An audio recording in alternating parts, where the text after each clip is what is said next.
Hello my friends, I want to welcome you to our channel, which will help you fall asleep easily and with benefit. Share with us where you're watching from right now and what time it is for you. And while you're writing, I'll begin. Prepare for a long journey, a journey through time and space, through the dust of centuries and the glint of sun on steel blades. We will travel to an era when the world's borders were shrouded in myths, and maps had gaping voids where imagination drew monsters and deities. This is the story of a man who desired to reach the edge of the very map. A history full of victories and losses, generosity and severity. An incredible rise of the human spirit and its extreme strain. A story that began not on a battlefield, but in the shadow of a mighty oak, in a small kingdom in northern Hellas, which the entire civilized world considered a distant and wild frontier. Today, we will delve into the life of Alexander, son of Philip, ruler of Macedon. But to grasp the scale of this personality, we must first understand the world into which he was born. It was the year 356 BC. The Mediterranean lay in the shadow of a giant, the Achaemenid Persian Empire, stretching from Libya to the borders of India. It was a vast, ancient power ruled by a king of kings, whose authority was considered divine. Hellas, the cradle of philosophy, democracy, and art, was fragmented into eternally warring city-states: Athens, Sparta, Thebes. They exhausted themselves in internal strife and endless disputes over primacy, unaware that fate had prepared a different unifier for them, and not from among them, but from the north, from lands they called, with slight disdain, Macedon. This unifier, this blacksmith of new power, was Philip II of Macedon, a man of iron will, incredible strategic mind, and ruthless pragmatism. He inherited a kingdom weakened by internal turmoil and despised by the southern Greeks, who saw the Macedonians as semi-barbarians, alien to refined Hellenic culture. But Philip, in a short time, carried out a military reform the likes of which history had not yet known. He created not just an army, but an ideal military machine, the Macedonian phalanx. Imagine a formation of hoplite warriors, but not with ordinary to-meter spears, but with sarissas, spears 5, even 7 meters long. Each subsequent row of the phalanx extended its sarissas forward, creating an impenetrable, prickly wall of bronze tips. It was a living fortress of wood and bronze, moving as a single organism. Discipline and training were brought to automatism. Every warrior, whether a heavily armed infantryman in the phalanx or a more mobile hypaspist, was a link in this deadly machine, and the striking force, the hammer that fell upon the enemy pinned by the phalanx anvil, was the cavalry of the heteroi, the companions of the king, the Macedonian aristocracy, the best horsemen of their time, fighting in dense formation and armed with long zystons, cavalry spears. It was into this world, into the Macedonian capital Pella, in the midst of the country's transformation into a military superpower, that Alexander was born. His mother, Olympias, daughter of the king of Epirus, was a passionate, domineering, and mystically inclined woman. From birth, she surrounded her son with an aura of divine origin. She claimed to have had a dream in which lightning struck her womb, and the spreading flames consumed the entire world. Court soothsayers interpreted this as a sign of the birth of a great conqueror. Persistent rumors circulated that his real father was not Philip, but Zeus the Thunderer himself, who had visited Olympias in the form of a snake. These legends were undoubtedly cultivated by the queen herself to elevate her son and strengthen his position. Philip, a pragmatic man and a stern warrior, viewed these tales with skepticism. He saw in his son first and foremost an heir, and prepared him for the harsh life of a ruler and commander. He hardened his body with physical exercise, taught him to wield weapons, and, most importantly, took him on campaigns. At 13, he gave Alexander not toys or luxury, but real responsibility. He left him as regent during one of his numerous campaigns. And the boy didn't just sit in the chambers, he showed character. when the Thracian tribe of the Medi rebelled, taking advantage of the king's absence. The young prince did not wait for his father's return. He gathered the troops remaining in Macedon, rushed north on a forced march, defeated the rebels in a fierce battle, and razed their main city to the ground, founding his own Alexandropolis on its site. He was only 16. This was his first, but extremely eloquent signal to the world that he was not merely the son of a great father. The same fire of ambition and the same will to power burned within him. But the true gift of fate for Alexander, which determined not only his knowledge but also his worldview, was not a city or a military victory.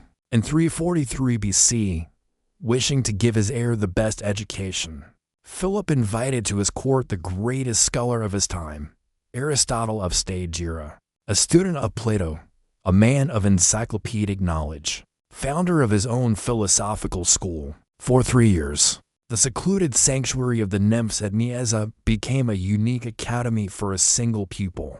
Aristotle did not just teach Alexander grammar, rhetoric, or logic.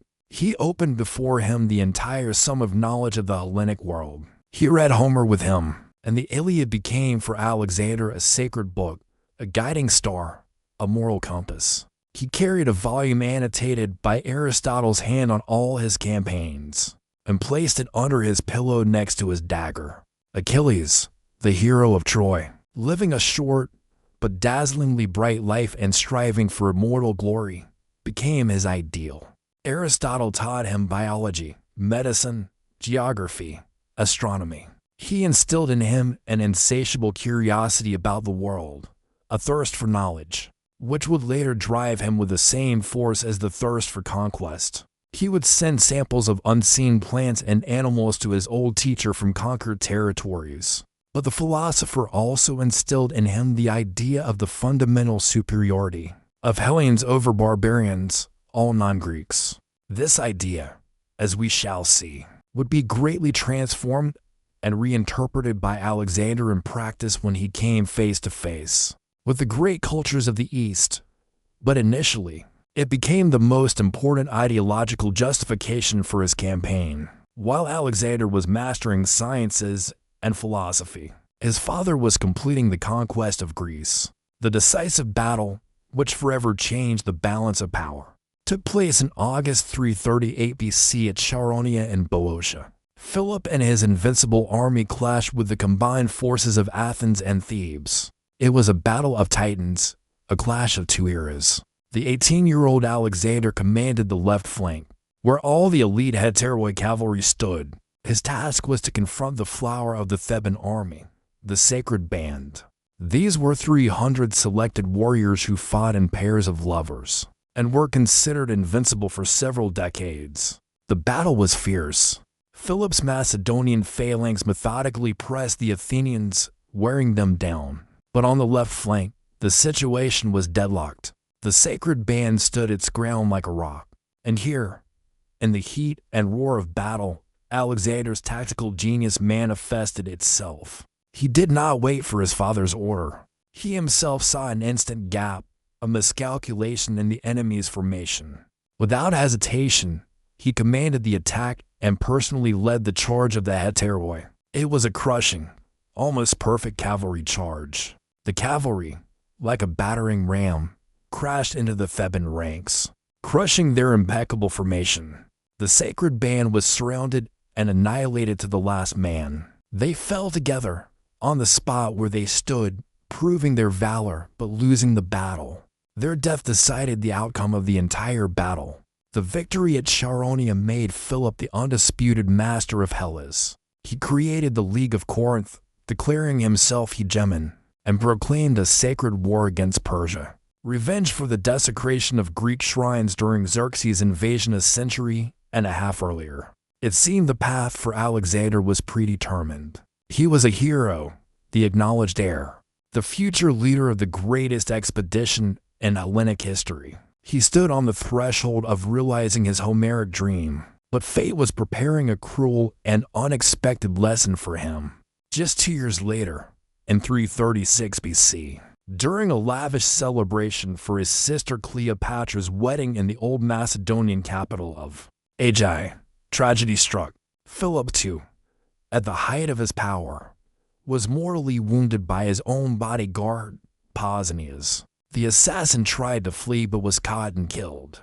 The true motives remain one of antiquity's greatest mysteries. Whether personal revenge by a wronged man or a deep political intrigue, in which, rumors said, Persian gold, the offended wife Olympias, and even Alexander himself might have been involved, though there is no direct evidence. The 20-year-old Alexander was left alone with an empire forged by his father, now crumbling. Macedon, which Philip had bound together with such difficulty with iron, was cracking at the seams. Northern Thracian and Illyrian tribes rose up, sensing weakness. Athens stirred under the brilliant and uncompromising orator Demosthenes, who had always called Macedonians barbarians and now called for revolt.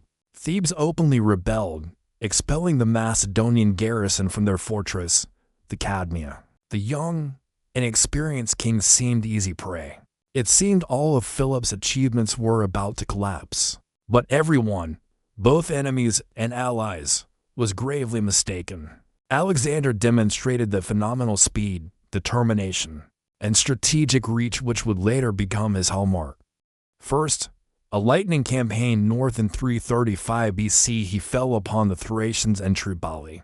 In one battle in the Haemus Mountains, the enemy, trying to break his phalanx, sent many wagons loaded with stones hurtling down a steep slope at them. Disaster seemed inevitable, but Alexander gave a brilliant order, where possible. His men were to part and let the terrible wagons pass. Where the formation was too dense, to lie on the ground, closely joining their shields above their heads. The wagons thundered over them, causing no harm.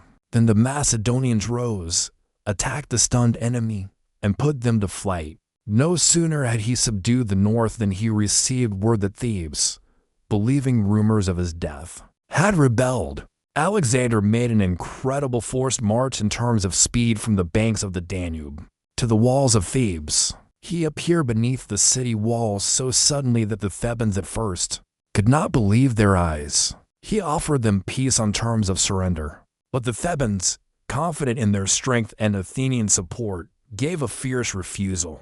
Then followed a swift and brutal assault. The city was taken, and then Alexander acted as the harsh political necessity of the time demanded. He left the fate of Thebes to be decided by a council of his Greek allies, where the main roles were played by Thebes' old enemies, Athenians, Phocians, and Theban exiles. The verdict was terrible. The city was sentenced to complete destruction. All its buildings, except the house of the poet Pindar, revered by Alexander, were razed to the ground. 30,000 inhabitants were sold into slavery. The city's territory divided among neighbors. This was an act of terror, calculated and cold. The lesson was learned by all of Greece, once and for all. No one further doubted the young king's strength and resolve. The path east was finally open, and his rear was secured.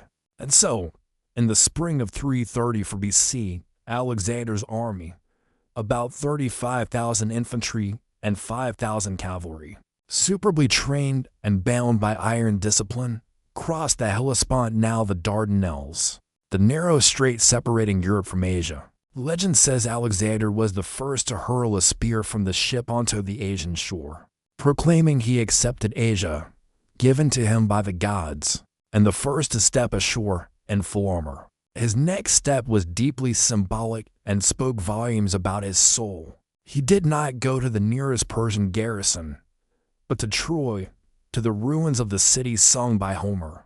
He made sacrifices to Athena Ilias and laid a wreath on the tomb of his mythical idol, Achilles. His friend Hephaestion honored the memory of Patroclus, Achilles' friend.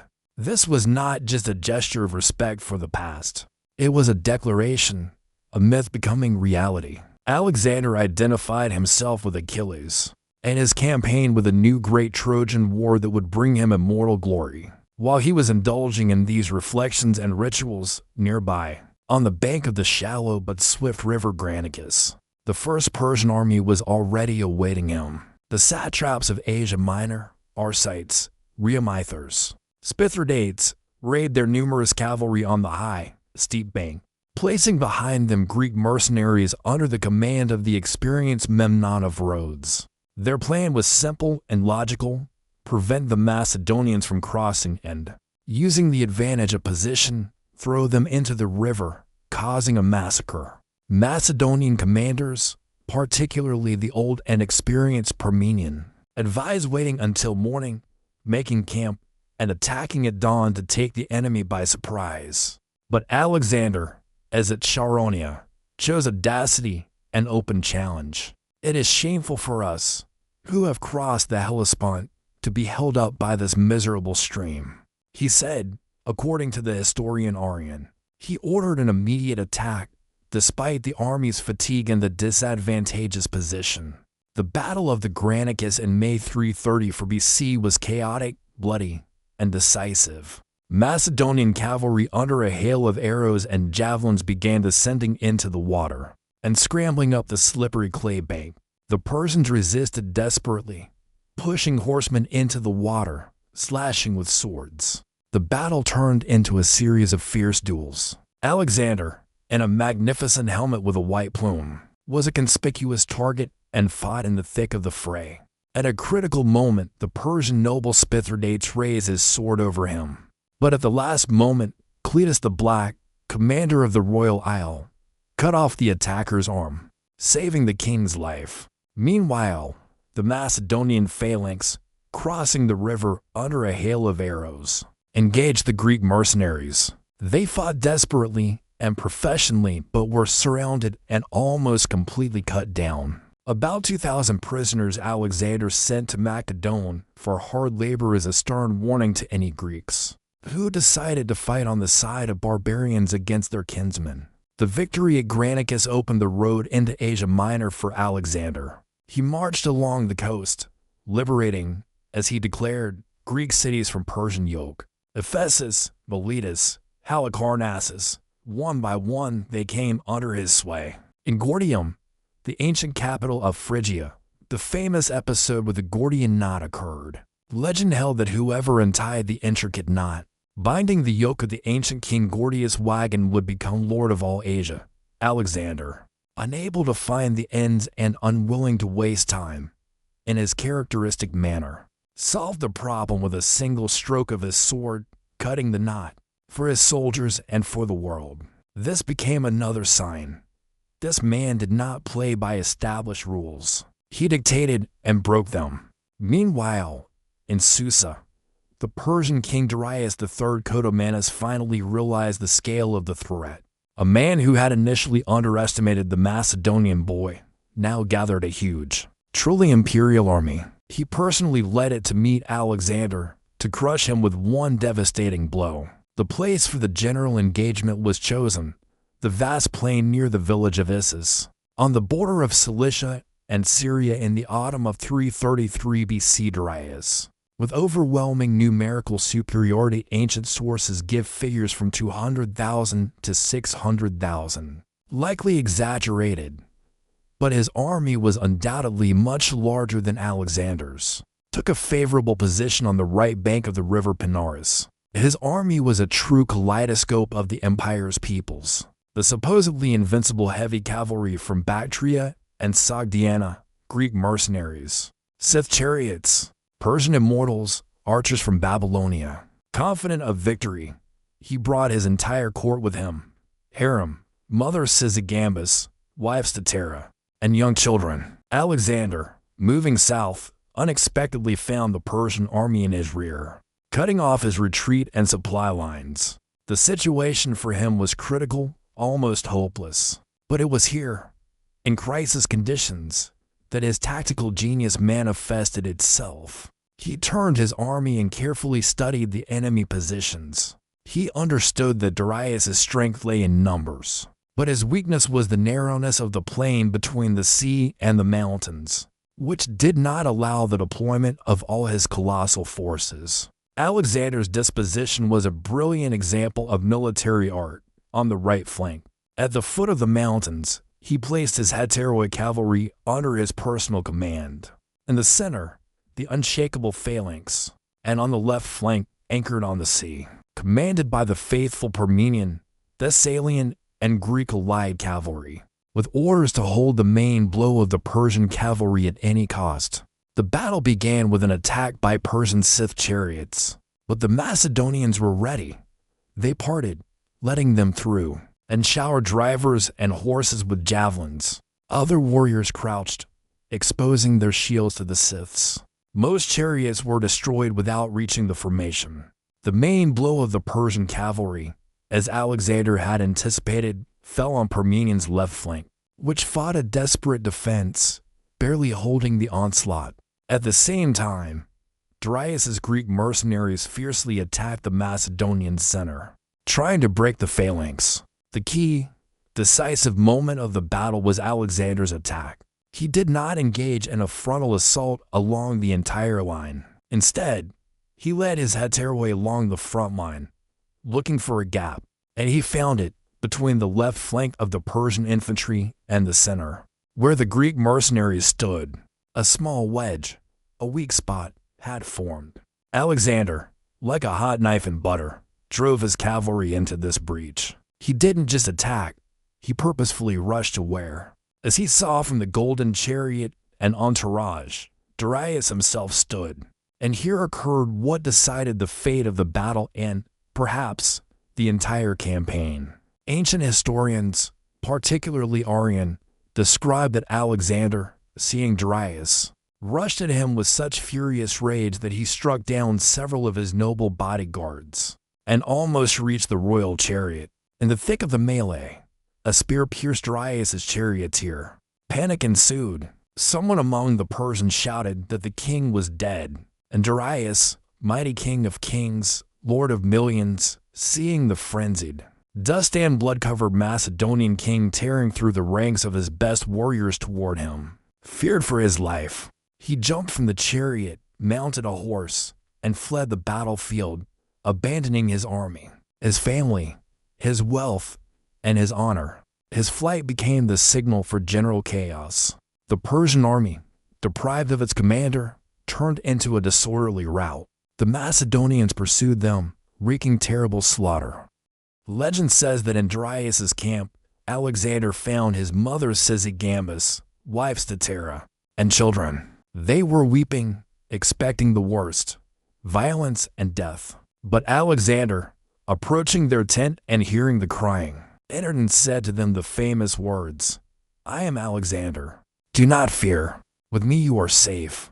Darius was my enemy, but I shall do his family no more harm than to him." Had he been defeated and remained alive, he ordered them treated with all honors befitting their royal rank, left them their servants and property. This act, mercy and magnanimity to the family of a fallen enemy, astonished contemporaries and became one of the first legends of his nobility, sharply contrasting with the cruelty shown at Thebes. The victory at Issus was total and crushing. It opened the road south for Alexander, into Phoenicia, Palestine, and Egypt. Now the entire eastern coast of the Mediterranean was under his control. But Darius was alive and, gathering the remnants of his army, began sending peace proposals. He offered a huge ransom of 10,000 talents for his family, his daughter's hand in marriage, and all lands west of the Euphrates, i.e., Asia Minor, at the war council. Parmenion, hearing these terms, said, "I would accept them, were I Alexander," to which the young king gave his famous reply, "And I would accept, were I Parmenion." This reply is the quintessence of Alexander's ambition, faith in his star, and new scale of thinking. He was no longer satisfied with a division of the world. He wanted it all. He saw himself not as a hegemon of Greeks avenging Persia, but as the legitimate successor of the Achaemenids, the new king of Asia. His answer to Darius was brief and supremely audacious. "There cannot be two suns in the sky, nor two lords on earth." And with this belief, he moved further south to the rich Phoenician port cities, the basis of Persian sea power. Most cities, like Byblos and Sidon, surrendered without a fight, acknowledging the new ruler. But one city, the most powerful and proud, decided to challenge fate. A city famed for its unyielding spirit, its navy, and its impregnability. This was Tyre, located on a rocky island half a kilometer from the shore. Its high walls, rising straight from the sea waves, were considered insurmountable. The Tyrians were confident in their safety. They refused to let Alexander into the old part of the city on the mainland, suggesting he sacrifice at the temple of Melkart, whom the Greeks identified with Heracles, on the shore.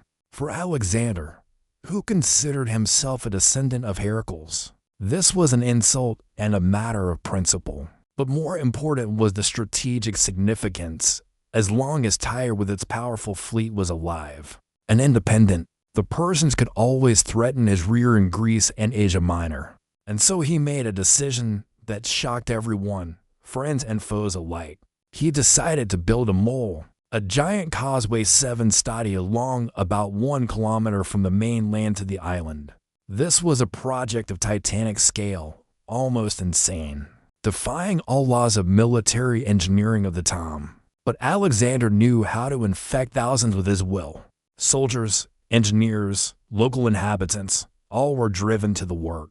Stones, logs, entire dismantled houses from old Tyre on the mainland were used.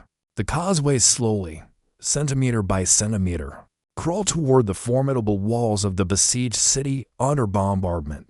And the mockery of the Tyrians. The Tyrians resisted desperately. They fired upon workers with powerful catapults. Their ships attacked the mole. Clever divers destroyed its foundations, dragging stones into the depths. They dropped cauldrons of burning pitch and sand onto the causeway, drowning builders by launching heavy triremes at them. But Alexander was persistent and inventive. He ordered siege towers built on the mole itself and on ships he managed to gather from conquered Phoenician cities. These floating fortresses carried catapults and rams. An incredible battle for the walls ensued, intense and technically sophisticated, lasting 7 long months. After 7 months of grueling siege, in the summer of 330 BC, the mole was finally completed, and Alexander's fleet blockaded the city from the sea. The decisive, furious assault began. The Macedonians attacked simultaneously from sea and land. After the fiercest fighting, in which Alexander was again in the thick of battle, his warriors broke into the city. The rage of soldiers, exhausted by the long siege, losses, and enemy stubbornness, knew no bounds. The city was given over to plunder. According to Arian, about 8,000 Tyrians died in the fighting, and the surviving 30,000 were sold into slavery. Invincible Tyre fell. This was not just a military victory. It was an act of intimidation that echoed throughout the Near East. Now no city dared resist the Macedonian king. After the fall of Tyre, the path to Egypt was open. Egypt, the age-old enemy of Persia, weary of Persian rule, welcomed Alexander not as a conqueror, but as a liberator and new legitimate ruler. The Persian satrap surrendered without a fight. At the end of 330 BC, Alexander entered Memphis, the ancient capital of the pharaohs, where he was jubilantly received by the population and crowned as the new pharaoh. Priests of the mighty temple of Ammon at Karnak officially declared him the son of the god Ammon-Ra. For Egyptians, this was a traditional formality. For Greeks, a sensation undermining traditional views on the nature of power. For Alexander himself, another step, a decisive step toward the sacralization and deification of his person. It was in Egypt, on the narrow spit between the Mediterranean Sea and Lake Mareotis, that he founded the city that would become the greatest monument of his era, and a symbol of Hellenism, Alexandria. They say he personally chose the site for the future metropolis, sketching on the ground with barley flour the general plan of streets, quarters, temples, and harbors. He did not know then that the city, named after him, would become the center of Hellenistic culture, science, and trade, home to the greatest library of the ancient world and the pharaoh's lighthouse, named one of the 7 wonders. But the distance, the mystery whose veil he was to lift, beckoned him. From Memphis, he made a dangerous and symbolically important pilgrimage to the oracle of Ammon in the oasis of Siwa in the depths of the Libyan desert. What exactly the high priest told him remained a secret Alexander took to his grave. Historians still debate whether he called him Padian child, Padio's son, or Padio's Zeus son of Zeus. But undoubtedly, Alexander emerged from the sanctuary convinced of his divine mission and chosenness. This conviction would determine all his subsequent actions, his style of rule, and his growing rift with the Macedonian aristocracy, raised in different, simpler traditions. While he was in Egypt, Darius III was not idle. He gathered a new, even more grandiose army, drawing warriors from all, even the most remote, corners of his empire, from Bactria, Sogdiana, India, the Caucasus. This time, he chose for the decisive battle the wide plain near the village of Gaugamela in Assyria, north of ancient Nineveh. He carefully prepared the battlefield, leveling it for the action of his main assets, were chariots and numerous cavalry. This was to be his revenge, the battle that would return everything to him. At the end of September 331 BC, the two armies met for the last time.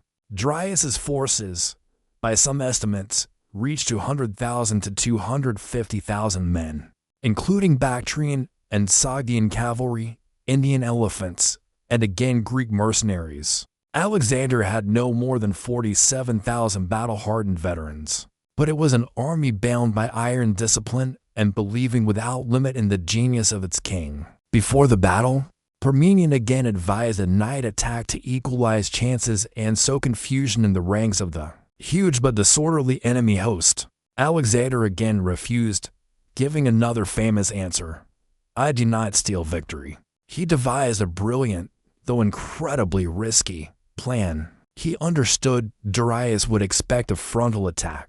Instead, Alexander employed the famous tactical maneuver he had perfected, the oblique movement. He began shifting his entire army to the right along the line of Persian troops. This slow, organized movement pursued goals to move beyond the carefully prepared and clear Persian field for chariots, and to force their left flank to attack first, creating a fatal gap in their formation. The plan worked brilliantly. The Persian left flank cavalry, seeing the Macedonian shift and fearing being outflanked, rushed to attack. A fierce cavalry battle ensued. In the center, the Persians sent their Scythe chariots against the phalanx, but the Macedonians, trained for this, again parted and showered them with javelins, while other warriors crouched, exposing shields to the Scythes.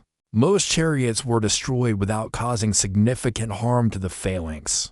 And then, at the critical moment when the Persian left flank, carried away by pursuit, broke away from the center, that fatal gap formed between them. As it is, Alexander, leading the Heteroid cavalry, saw it and, forming his horsemen into a wedge, drove into this breach. His strike was aimed like an arrow straight at the heart of the Persian army, where again, on his magnificent chariot, stood Darius, surrounded by nobility and immortals. This time the battle was even fiercer. The Heteroid cavalry hacked into the ranks of the Persian nobility surrounding the king. A merciless hand-to-hand fight began. Darius's brother, Oxythurs, was killed a few steps from the royal chariot. And again, as it is, Darius saw the frenzied Macedonian king, crushing everything in his path, fighting his way through the chaos, dust, and blood toward him. And again panic, this time all-consuming,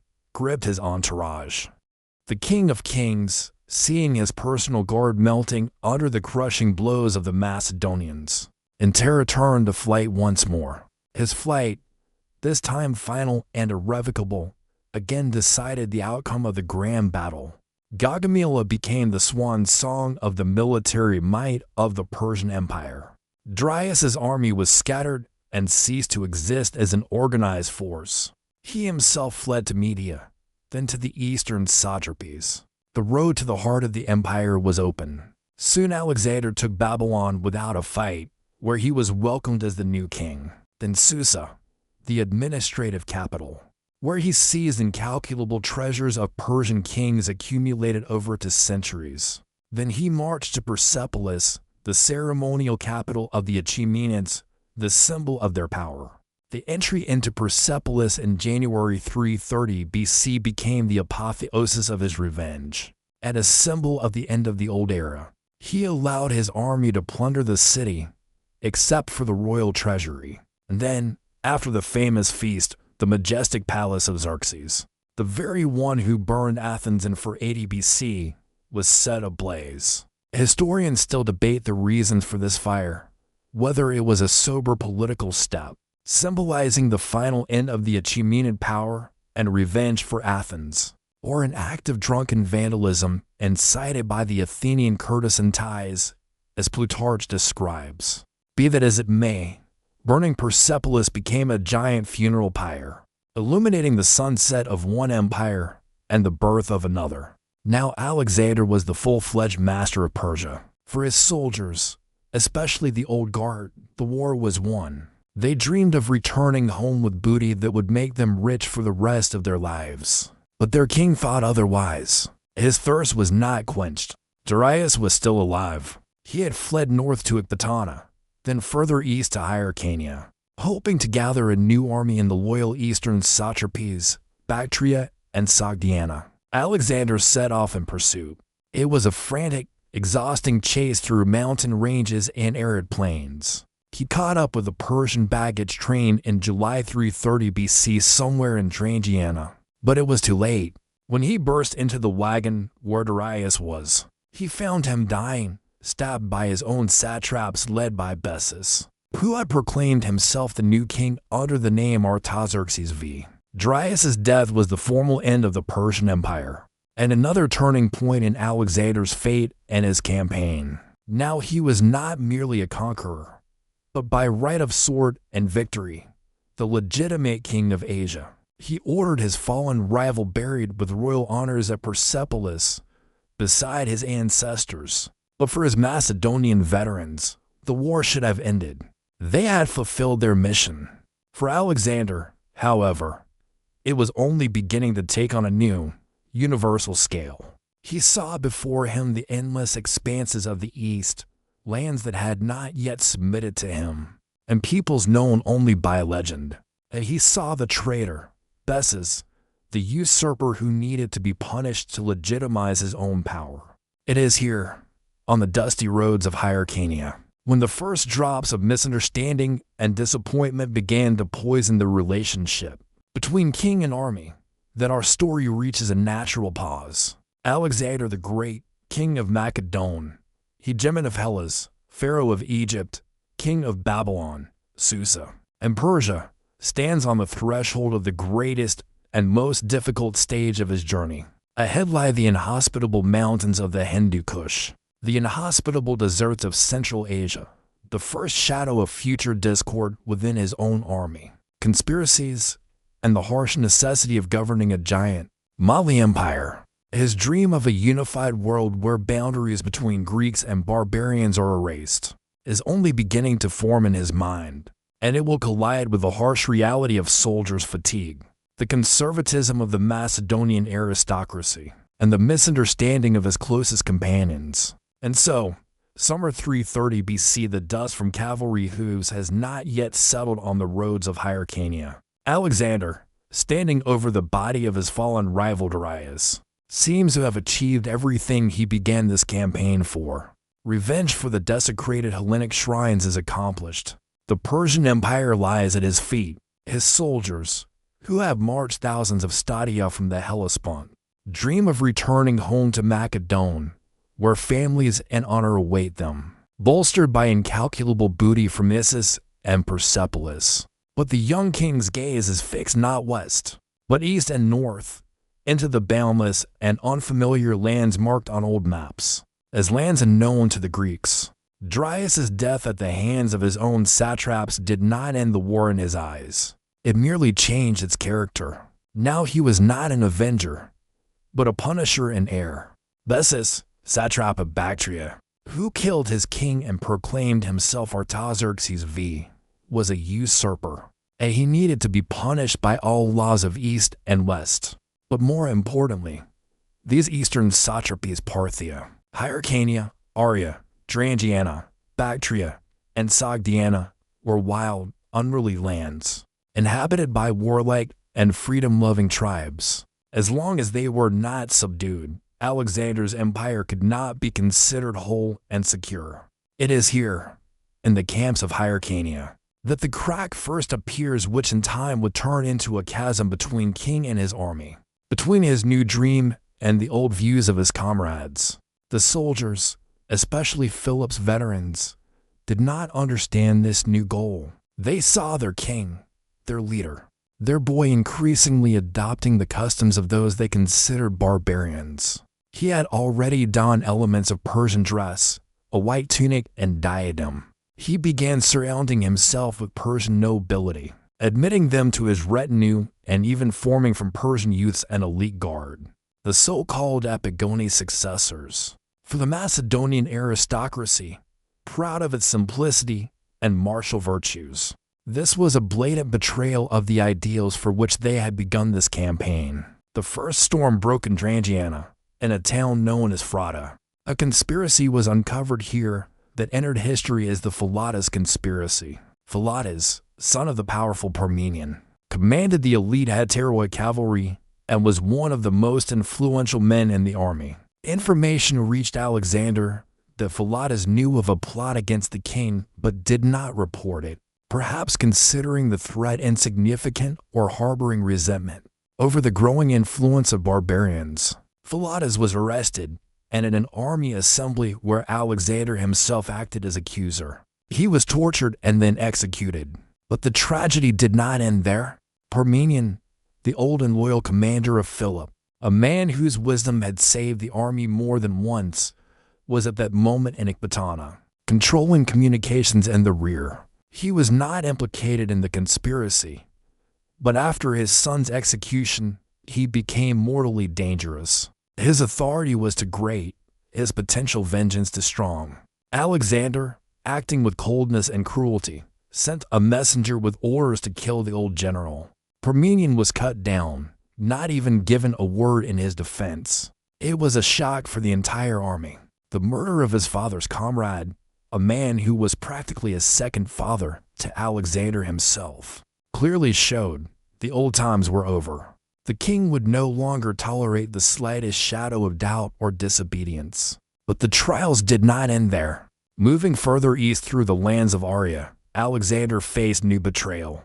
Satrap Satabarzanes, who had sworn allegiance as soon as the Macedonian army turned toward Bactria, raised a revolt. They had to turn back and in a swift raid quell the rebellion. It was in this skirmish that Alexander, always fighting in the front ranks, received a severe wound in the leg that almost cost him his life. It was an omen. The war in Asia was changing its character. It was no longer a battle of giant armies on the plain, but endless guerrilla warfare, exhausting raids through mountains and deserts, where the enemy was elusive and the local population hostile. Finally, the army approached the borders of Bactria. To get there, Alexander made an incredible, seemingly insane forced march through the snow-covered mountains of the Hindu Kush, the Indian Caucasus, as the Greeks called it.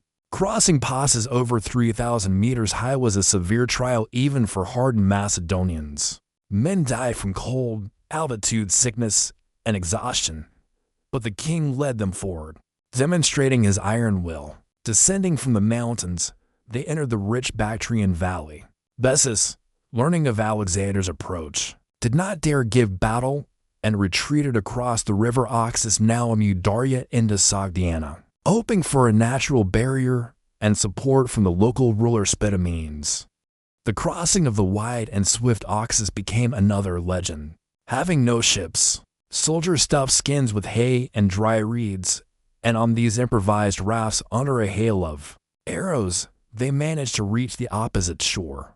Soon after, Persian nobles, seeing the hopelessness of the situation, seized Bessus and handed him over to Alexander. The usurper was publicly flogged, then, following Persian custom for regicide, had his nose and ears cut off. Later, he was executed in Ecbatana. It seemed the goal was achieved, the rebellious satrap punished. But pacifying Sogdiana proved the most difficult task of the entire campaign. Sogdiana became a crucible in which the will of the Macedonian army was hardened and nearly broken. The local population, warlike and freedom-loving, refused to submit. Their leader was the cunning and elusive Spitamenes. The war turned into an endless series of sieges of mountain fortresses, sudden raids, and brutal skirmishes. It was here, beneath the walls of one such rocky stronghold, that the famous episode occurred, vividly characterizing both the desperate bravery of Alexander's opponents and his own unbridled energy. When the defenders of the fortress, considering their position impregnable, shouted that they would surrender only to those with wings, Alexander in fury ordered the selection of 300 of the most agile fighters to climb the steep, almost vertical cliffs by night and storm the fortification. He himself went first. Several dozen men fell and were killed, but the main group reached the summit. In the morning, seeing Macedonian warriors on the walls, the Sogdians were so shocked they surrendered without a fight. The fortress was named the Rock of Prometheus, and Alexander himself received a serious wound in the shin in this fight. But the worst blow awaited him in Mariconda, modern Samarkand. Leaving a garrison there, Alexander moved on to pacify other areas. Taking advantage of his absence, Spitamenes with a large force of nomads besieged Mariconda. A relief force sent to aid the besieged, commanded by an officer named Menedemus, was lured into a trap and completely destroyed in a fierce battle. This was one of Alexander's heaviest tactical defeats in the entire campaign. The news threw him into a rage. He rushed in pursuit of Spitamenes, but the latter, using the support of nomadic tribes and knowing the terrain excellently, slipped away again and again, employing scorched earth tactics. The winter of 329 to 328 BC became hell for the Macedonians. They were forced to wage war in harsh conditions without reliable rear support and constant tension. It was during this difficult winter that another tragic incident occurred, finally exposing the growing tension between King and his old guard. At a feast in Mariconda, in a state of drunkenness, a quarrel broke out between Alexander and Cletus the Black, the very one who had saved his life at the Granicus. Cletus, indignant at the growing Eastern influence and perhaps stung by some barbs, began reproaching the king, reminding him of his father Philip's merits, and shouting that all his victories were due to Macedonian warriors, not him alone. The argument escalated into a furious altercation. In a rage, Alexander snatched a spear from one of his bodyguards and fatally stabbed his savior, an old friend. A moment later, coming to his senses and seeing what he had done, the king fell into terrible despair. For 3 days he did not leave his tent, weeping and refusing food, trying either to atone for his guilt or simply to comprehend the full horror of his deed. It was a moment of deepest moral downfall. The army was in shock. The murder of Cletus became the point after which many began to look at Alexander not as their boy, but as an Eastern despot, unpredictable and dangerous. It required all his willpower and authority to restore order and continue the campaign. The war with Spitamenes dragged on for almost another year. Finally, suffering constant defeats and losing support, Spitamenes was abandoned by his nomadic allies and killed by them.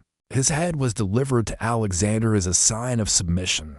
With their leader's death, Sogdian resistance began to wane. It was at this moment, to finally secure the region, that Alexander made a fateful political move. He married Roxana, daughter of the noble Sogdian lord Oxyartes. This marriage was not one of love. It was a brilliant political stroke. It showed the local aristocracy that Alexander was not merely a conqueror, but a ruler willing to integrate into their society, respect their customs, and give them a place in his new empire. It worked.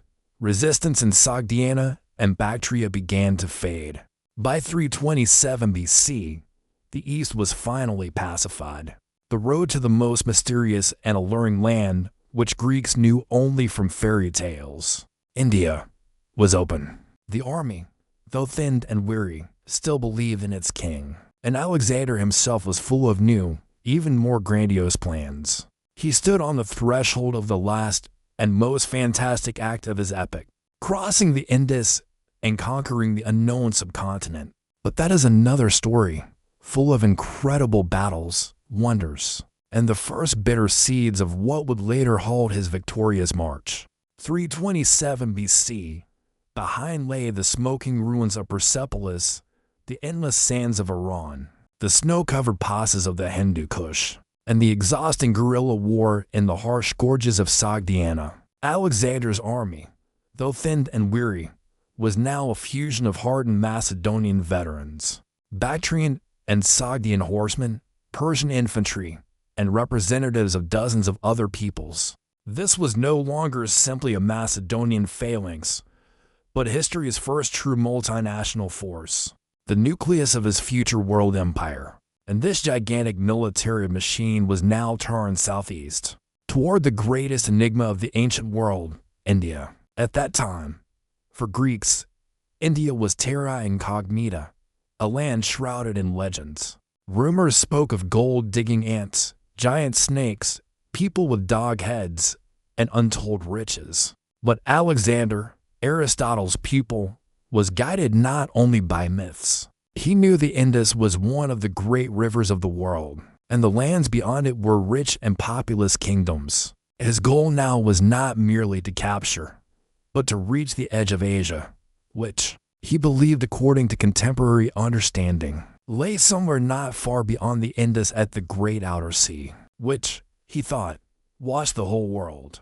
Before crossing the border, Alexander prepared carefully. He divided the army, one part under his faithful friend Hephaestion and the experienced Perdiccas. He sent through the Khyber Pass, the easiest route into the Indus Valley. Their task was diplomacy and building crossing points. Alexander himself, at the head of the strike force, including the phalanx, hypaspists, and the best cavalry units, chose a more difficult northern route, through the lands of the Aspasians and Asachinians' modern Swat and Buner valleys. This was not merely a choice of path, it was a demonstration of strength and determination to crush any resistance on the approaches to India. This campaign became one of the hardest militarily, but also one of the most successful.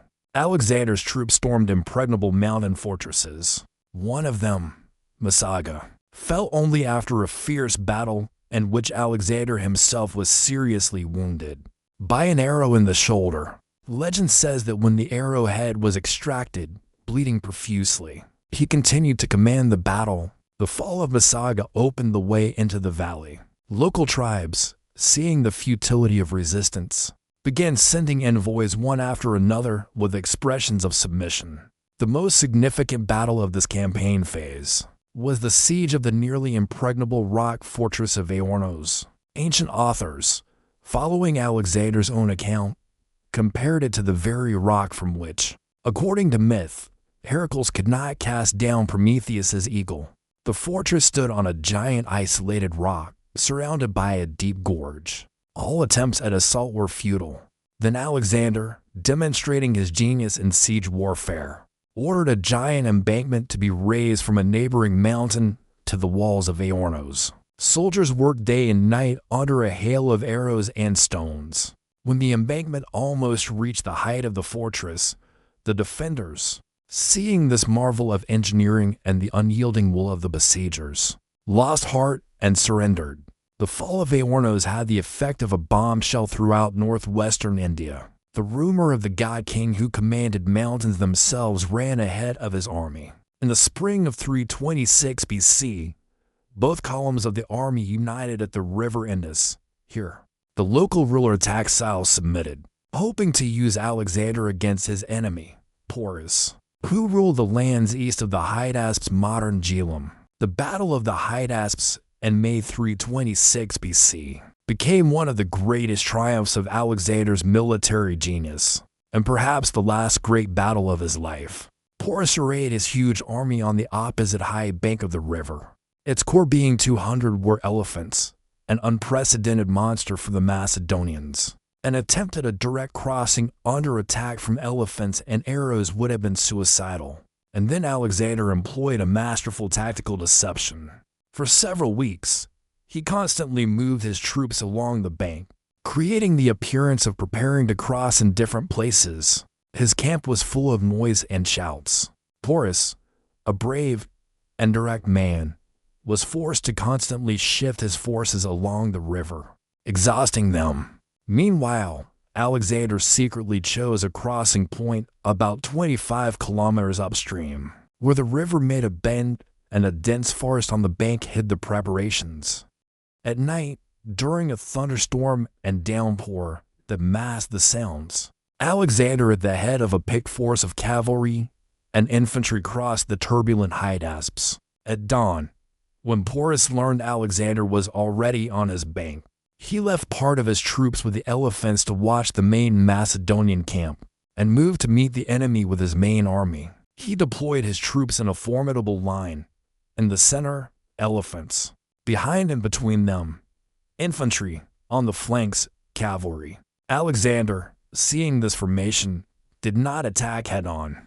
He first crushed the cavalry on Porus's left flank, then fell upon his infantry from the flank and rear.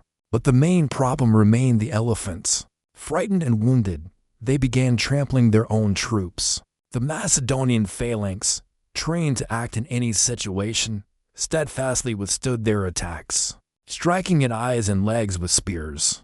The battle turned into an unimaginable mash of men, horses, and roaring giants. During the battle, Alexander's beloved horse Bucephalus was wounded and soon died from his wounds. In his honor, Alexander later founded the city of Bucephala on the site of the battle. Porus, fighting from his elephant, a warrior of giant stature, continued to fight even when his army was routed, until he was wounded and taken captive. When brought before Alexander, the king, impressed by his courage and regal bearing, asked how he wished to be treated. Porus replied, "Like a king." This answer so impressed Alexander that he not only restored Porus to his kingdom, but significantly expanded his domains. It was a wise political move. It showed Indian rulers that Alexander was a just lord, respecting bravery and nobility. After the victory at the Hydaspes, the road deeper into India, into the Ganges Valley, seemed open. Local rulers sent gifts and expressed submission one after another. But here, on the banks of the fifth great river of India, the Hyphasis modern bees, occurred what changed the course of history. The army finally rebelled.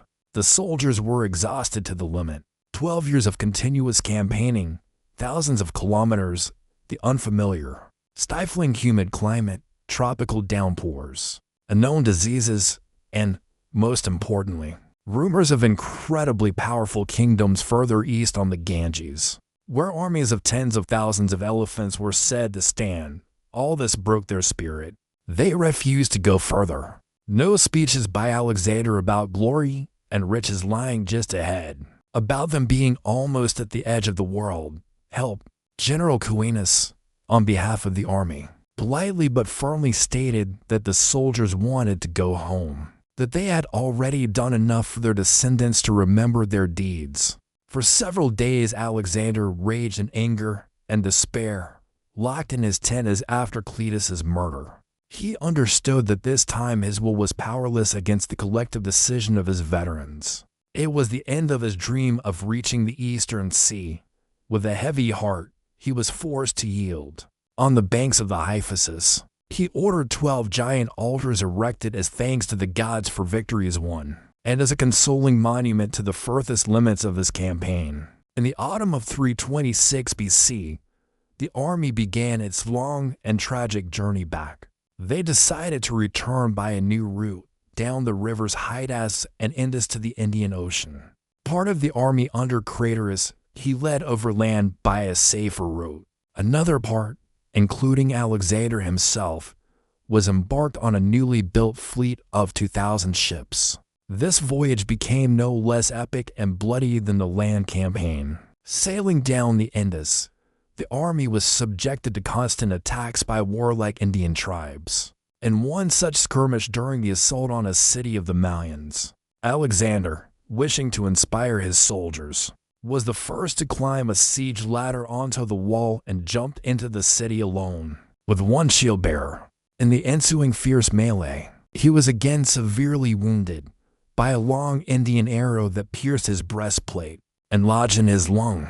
Soldiers, enraged, burst into the city, slaughtered all its defenders, and found their king bleeding. Bearers carried him out, thinking him dead. News of his death almost caused panic in the army. Only when, overcoming pain, he showed himself to the troops was order restored. This wound was one of the most serious, and he barely survived. By mid-325 BC, Alexander's fleet reached the Indian Ocean. Here the army divided again. The fleet under Nearchus was ordered to sail along the coast to the Persian Gulf, exploring unknown seas. Alexander himself led the main part of the army through the terrifying desert of Gadroja, modern Balochistan. This crossing became one of the worst nightmares for the Macedonians. Men died by the thousands from thirst, heat, and exhaustion. They marched across scorching sands, losing baggage trains and pack animals. Alexander, sharing all hardships with his soldiers, marched on foot, refusing water when it was scarce. This march cost him the loss of a huge number of his best, battle-hardened warriors and left a grim memory forever with the survivors. In early 324 BC, the bloodied, but still preserving its core remnants of the great army reunited in Susiana, in southern Persia. The campaign was officially over. Alexander the Great stood on the threshold of his greatest task, governing an empire stretching from the Adriatic to the Indus. But his methods of unifying this giant conglomerate of peoples and cultures, his increasingly absolutist tendencies, and the growing discontent of the Macedonians led to the final dramatic act of his life. In early 324 BC, Alexander the Great finally returned to the heart of his empire, to Susa. He was not the 20-year-old king who had crossed the Hellespont. 12 years of continuous campaigning, a dozen severe wounds, incredible physical and nervous strain had left their mark. But his energy and ambition seemed only to have grown. Before him stood the titanic task of binding together the giant conglomerate of conquered lands, peoples, cultures, and traditions, creating a new, unified world. A fusion of West and East. It was to this goal, the fusion of peoples in ancient Greek, homonoia, that his last 2 years were devoted. The first and most shocking for his Macedonian and Greek comrades was the so-called Susa weddings.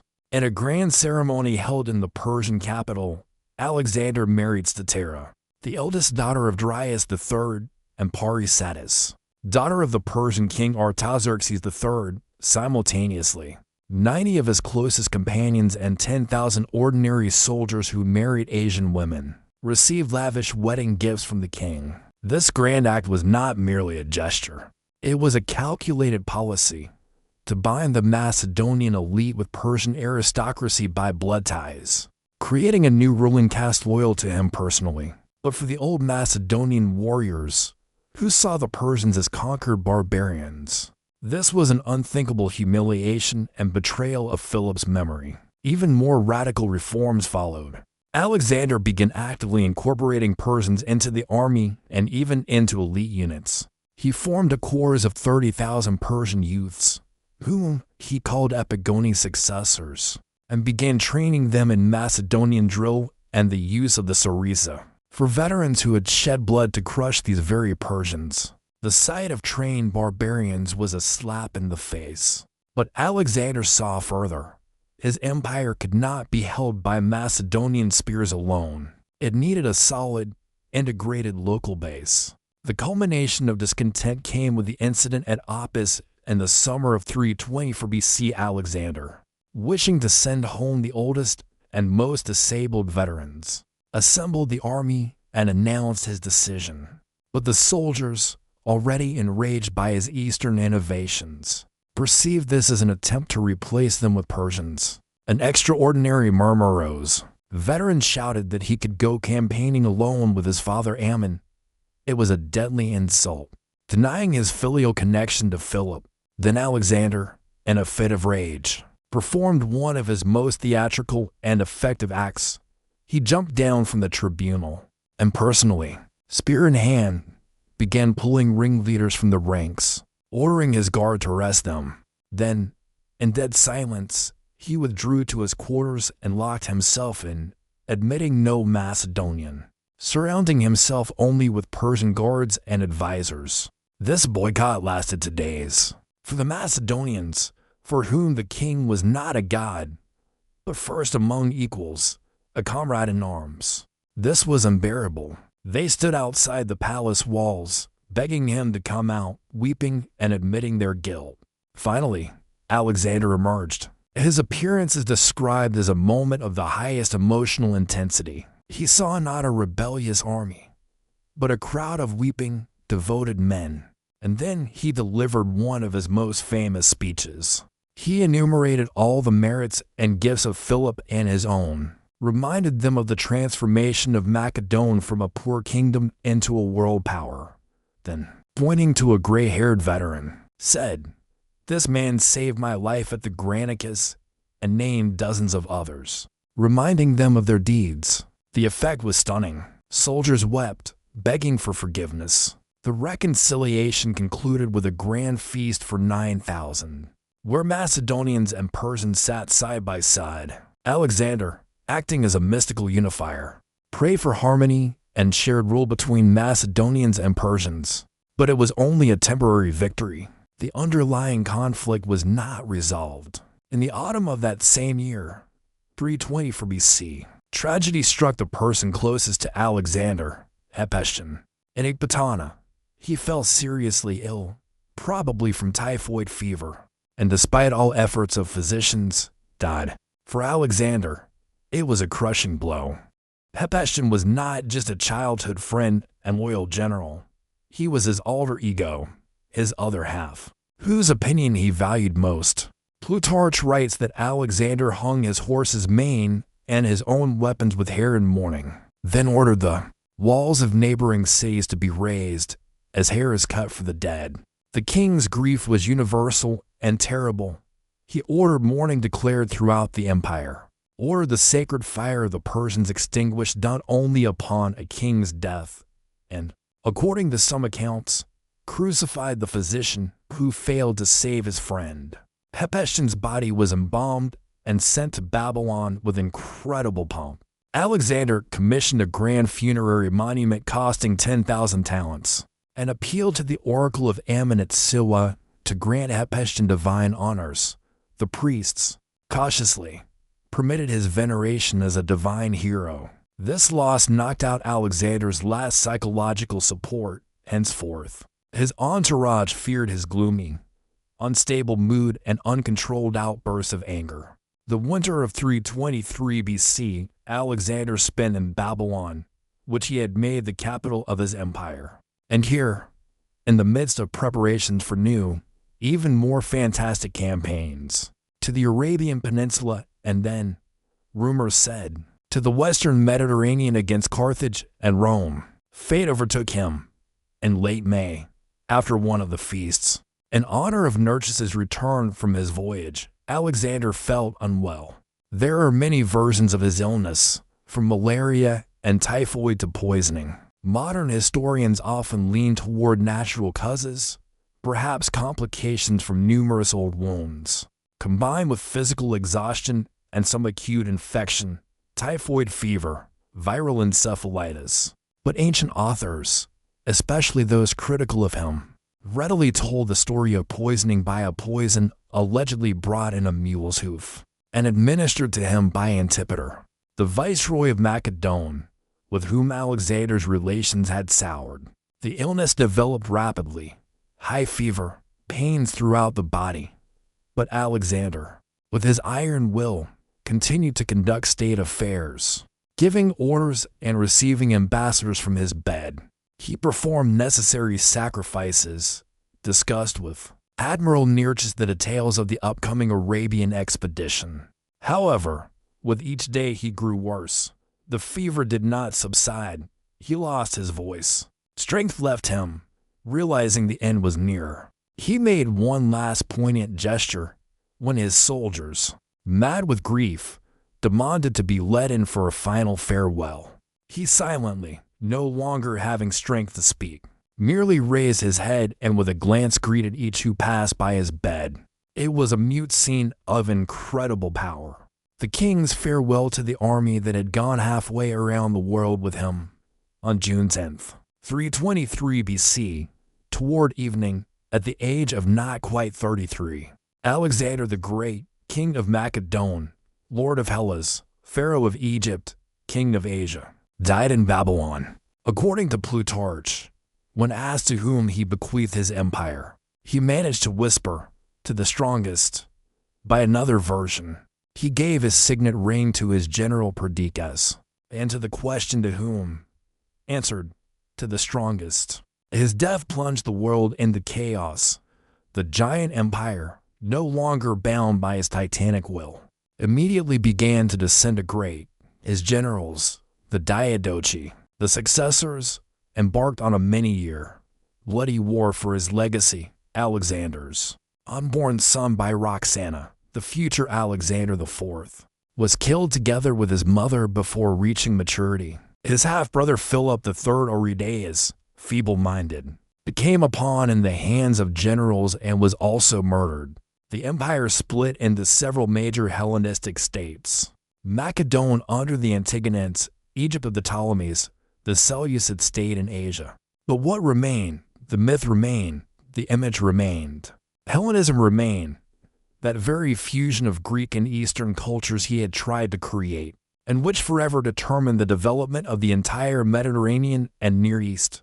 Dozens of cities named Alexandria founded by him remain, becoming centers of science, trade, and culture. The story remained of a man who in 12 years turned the world upside down, whose name became synonymous with boundless ambition, military genius, and a tragic, unquenchable thirst that leads to the edge of the world and beyond. The shadow cast by the giant is long even after his sunset. Alexander's death at the zenith of glory and power in June 323 BC became not a full stop in history, but, on the contrary, the crack from which the entire world he created split. Babylon, witness to his triumphs, on that fateful day became the stage not of mourning, but of timid, muffled chaos. News of the king's passing hung in the stifling summer heat of Mesopotamia, plunging some into stupor and awakening ambitious designs in others. The empire, stretching from the Balkans to the Indus, was the creation of a single will, brilliant and unbridled. It had no strong institutions, clear laws of succession apart from the right of the strongest, and was pieced together from peoples whose only common feature was submission to Alexander. With his departure, the giant mechanism, deprived of its mainspring, began not simply to stop, it began to explode from within. The first act of the great struggle for the legacy, which would last almost 50 years and be called the Wars of the Diadochi successors, were events in the throne room of the Babylonian palace.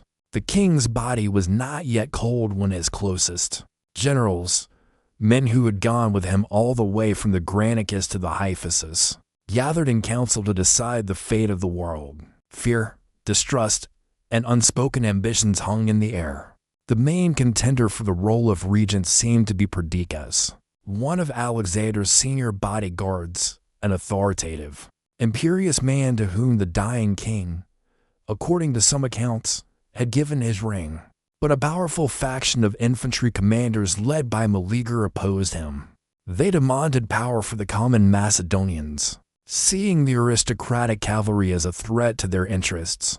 The situation nearly erupted into civil war right in the palace. A bloody and unstable compromise was found. Alexander's feeble-minded half-brother Aristeas, son of Philip II, was proclaimed king as Philip III. Soon, a nominal co-ruler was added, the newborn son of Alexander by Roxana, Alexander IV. Real power, however, was divided. Perdiccas became regent and de facto ruler of Asia. Antipater, the old and cunning fox, retained the post of viceroy of Macedon and Greece, and the satrapies of the empire were distributed to the most influential generals. Ptolemy, Alexander's childhood friend, received Egypt.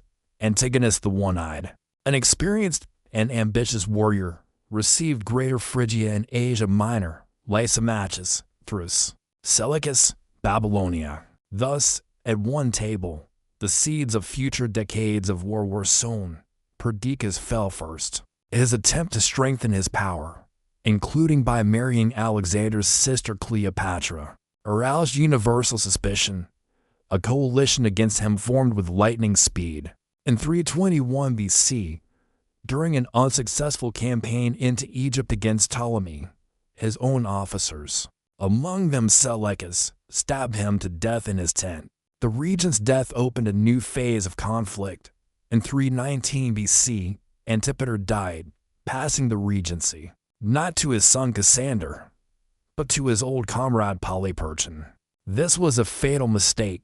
Cassander, a cruel and determined man, did not accept it. He formed an alliance with Ptolemy, Antigonus, and Lysimachus, and were flared up with new force, splitting Hellas and Macedon. It was in this meat grinder that the fate of the royal Argead dynasty was finally decided. Olympias, Alexander's mother, returning to Macedon, tried to fight for her grandson Alexander IV's rights. She was a woman of iron will and managed to execute many enemies, including Alexander's brother Philip III Aridaeus and his wife Eurydice. But in 316 BC, Cassander besieged her in Pydna. After surrender, violating promises given, he subjected her to trial and execution, though not daring to kill her openly. Soldiers refused to raise a hand against her. A few years later, in 310 or 309 BC, on the orders of the same Cassander, Roxana and her son, the young Alexander IV, were secretly murdered. Thus, the great dynasty founded by Philip II was extinguished. By the beginning of the 3rd century BC, the dust had settled somewhat on the ruins of Alexander's empire. Several stable Hellenistic states emerged, each with its own destiny. Macedon and Greece remained under the rule of the Antigonid dynasty, founded by Antigonus's son Demetrius Poliorcetes. It was a strong kingdom, but it no longer claimed world domination, waging constant wars with Greek city-states and Epirote kings. The Seleucid Empire, founded by Seleucus Nicator Victor, became the largest in territory. It stretched from the Aegean Sea to the borders of India. Seleucus, a man of incredible energy and intelligence, managed for a time to recreate the eastern part of Alexander's empire. He founded many cities, including Antioch on the Orontes, which became his capital and one of the centers of the Hellenistic world.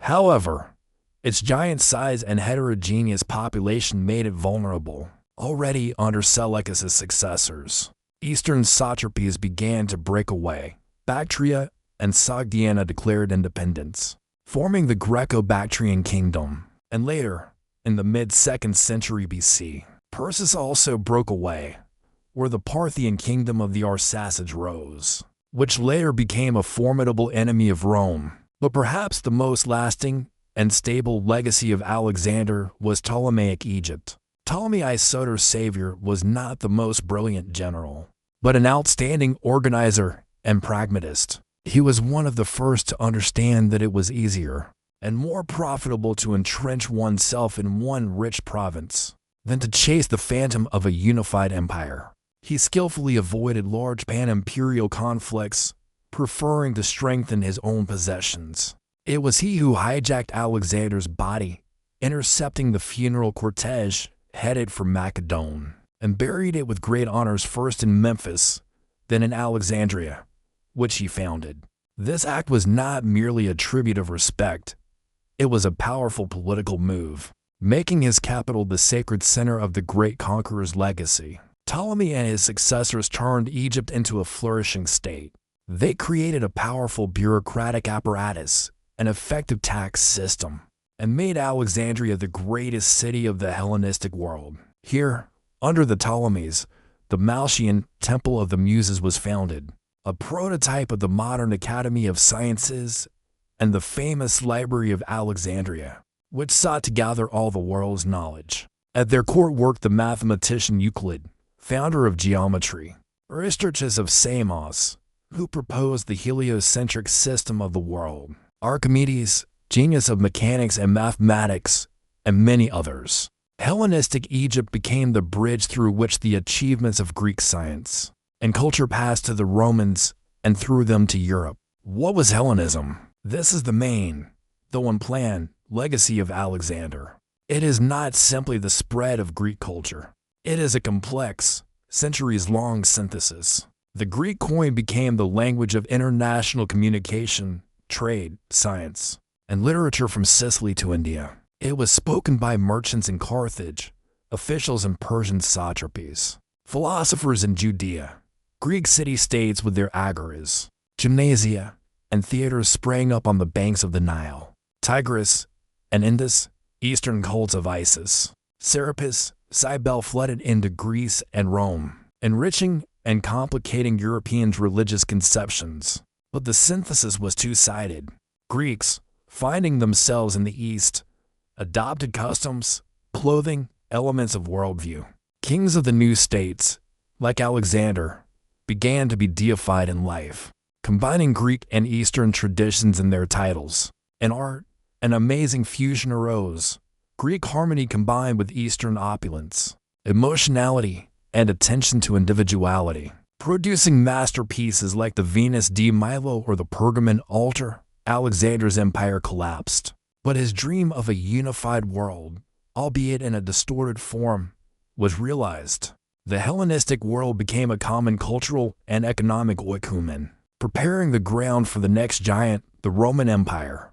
Rome, conquering the Hellenistic states, adopted their achievements, their bureaucracy, their culture, and carried them to the farthest corners of Europe. And what of Alexander himself? His image, separated from historical reality, turned into an eternal myth. Already in his lifetime, and especially after his death, Alexander romances began to form, where he appeared as the ideal philosopher king, or the son of an Egyptian sorcerer, or a great traveler who descended to the seabed in a glass barrel and flew to the sky on griffins. His campaign to India became the prototype for all future stories of travel to unknown lands. In the Middle Ages, he was the hero of countless chivalric romances. In the Islamic world, the two-horned Dhul-Qarnayn of the Quran, a wise ruler and prophet. For some, he was a model of genius and greatness.